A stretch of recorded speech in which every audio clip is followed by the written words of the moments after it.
ایک غلام تھا۔ ایک دن وہ کام پر نہ گیا تو اس کے مالک نے سوچا کہ مجھے اس کی تنخواہ میں کچھ اضافہ کر دینا چاہیے تاکہ وہ اور دلجمی سے کام کرے اور آئندہ غائب نہ ہو۔ اگلے دن مالک نے اس کی تنخواہ سے زیادہ پیسے اسے دیے، جو اس نے خاموشی سے رکھ لیے۔ لیکن کچھ دنوں بعد وہ دوبارہ غیر حاضر ہوا تو اس کے مالک نے غصے میں آ کر اس کی تنخواہ میں کیا گیا اضافہ ختم کر دیا اور اس کو پہلے والی تنخواہ ہی دی۔ غلام نے اب بھی خاموشی اختیار کی تو مالک نے کہا، جب میں نے اضافہ کیا تو بھی تم خاموش رہے اور اب میں نے کمی کی تو پھر بھی تم خاموش ہو کیوں؟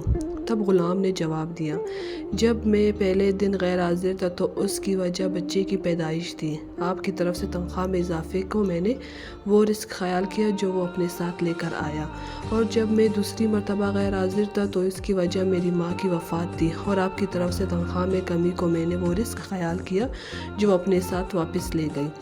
پھر میں اس رزق کے خاطر کیوں پریشان ہوں جس کا ذمہ خود اللہ نے خود اٹھایا ہوا ہے؟ بے شک